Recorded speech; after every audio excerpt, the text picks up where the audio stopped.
మనకి ఆధారం, ఆయన కాపాడువాడు. ఆయన ఈ అధ్యాయంలో ఏమని సెలవిస్తుందంటే, నా శత్రువుల నుండి కాపాడినవాడు దేవుడు, కాబట్టి నేను ఆయనను స్తుతిస్తున్నాను అంటున్నాడు దావీదు భక్తుడు. నన్ను కాపాడినవాడు, అంతేకాదు నన్ను రక్షించువాడు కూడా అంటున్నాడు. నేను ఆయన మీద నమ్మకం పెట్టాను, ఆయన శక్తి గొప్పది అంటున్నాడు. ఆయన శత్రువుల పైన నాకు విజయాన్ని అనుగ్రహించాడు అంటున్నాడు దావీదు భక్తుడు. శత్రువుల మీద విజయాన్ని అనుగ్రహించాడు. శత్రువులు ఎంతటి బలమైనప్పటికీ కూడా ఆయన విజయాన్ని అనుగ్రహించాలని నమ్ముతున్నాడు. మనం చూసినట్లయితే దీంట్లో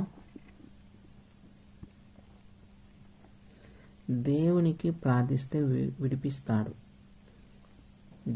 దేవుడిని ప్రార్థించాడు దావీదు భక్తుడు, కాబట్టి దావీదు భక్తుడిని దేవుడు విడిపించాడు.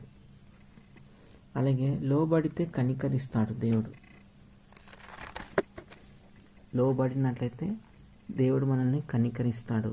అలాగే దేవుడిని ఆశ్రయిస్తే శక్తినిస్తాడు దేవుడు మనకి. దేవుడిని ఆశ్రయిస్తే దేవుడు మనకి శక్తినిస్తాడు. దేవుడిని స్తుతిస్తే హెచ్చిస్తాడు. దేవుడిని మనం స్తుతించాలి.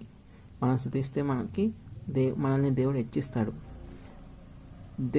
దావీదులో దేవుడు మెచ్చిన 8 లక్షణాలు ఏంటంటే, దేవునికి ఇష్టడుగా జీవించాడు. దేవునికి ఇష్టడుగా జీవించాడు. అలాగే దేవుని ఎదుట నీతిగా జీవించాడు. అలాగే దేవుని ఎదుట నిర్దోషిగా జీవించాడు. దేవుని మార్గములు అనుసరించాడు. ఆయన మార్గంలో దేవుని విడిచిపెట్టలేదు.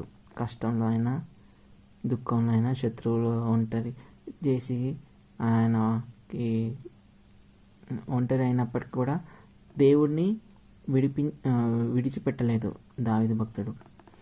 దేవుని మాట మీరలేదు. దేవుడు ఏవైతే మాట చెప్పారో అదే విధేయత చూపించాడు. దేవునికి వ్యతిరేకంగా పాపం చేయలేదు. దేవుని కట్టడలను అనుసరించాడు.